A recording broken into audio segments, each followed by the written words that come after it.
2007 owner 3, 28 வரைக்கும் கரண்டில் இருக்குது.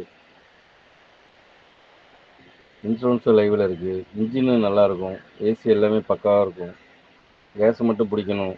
பாடி லைன் சுத்தம் இருக்காது. பாடி ஃபுல்லாக கொஞ்சம் பொரிச்சல் இருக்கும். பிளாட்ஃபாரம் ஃபோட்டோலாம் போட்டிருக்கேன் பாருங்கள். டிங்கர் வேலை நிறையா இருக்கும். ஃபைனலாக 1.60 சொல்கிறாங்க. 1.50க்கு மேலே பேசலாமா. இன்ஜின் எல்லாமே நல்லாயிருக்கும். சேஸ் எல்லாம் நல்லாயிருக்கும். பாடி லைன் மட்டும் கொஞ்சம் வேலை செய்கிற மாதிரி இருக்கும். Left side right side running போர்டுக்கு மேலே பிளாட்ஃபாரம் பாருங்கள். மேலே டாப்லேயும் கொஞ்சம் கண்ணாடி இறக்கி வேலை செய்யணுமா. 1.60 ஃபைனலாக கேட்குறாங்க. ஏதாவது உடப்பு ரேட்டுக்கு ஆகுமா என்னன்னு பாருங்கள்.